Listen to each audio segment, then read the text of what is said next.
He says, if you want to keep the game fast and action-paced, why limit marathon to a set amount of time?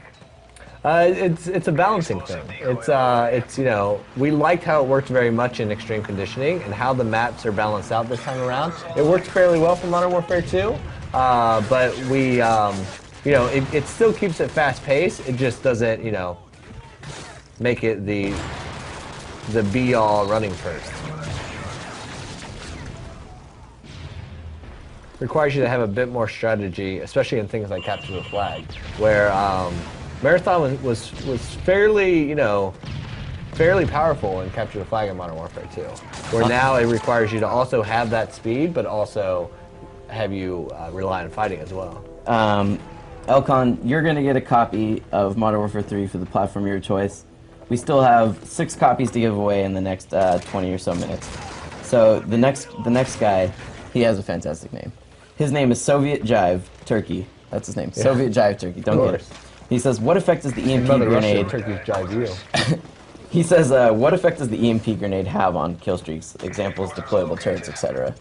Is it that it destroys them, or...? Yeah, it'll take them out. Okay, it doesn't just temporarily disable them. Right. Where, you know, flash and stun have, like, effects on them, where EMP is designed to disable them.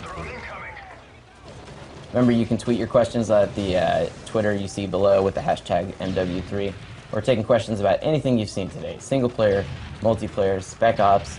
Right now, we're towards the tail end of a match for, sorry, I'm spacing with the headquarters. Headquarters, right. So what's he using? XM25? Yeah. So see, now here, when he's aimed in, he has to mark a distance. So if he presses left on the left stick, it will mark the distance in which that grenade will be programmed to explode. So this one explodes in the air? Yes, based on the distance that he marks. Yeah, so it will, if somebody's behind a something, right, it will maybe go a meter past and explode down. So it can basically render cover ineffective. Yes, absolutely. But you have to manually laze that distance in multiplayer.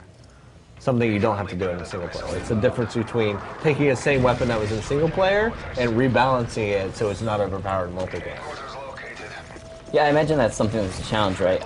Are there many weapons that have been changed between multiplayer and single player? Because in single player, you maybe want the player to feel more empowered than you want them to. Well, they have to check them all. So, yeah, I'd say every weapon goes through a rebalancing when it comes to multiplayer, in terms of reload speed and weapon damage and all that stuff.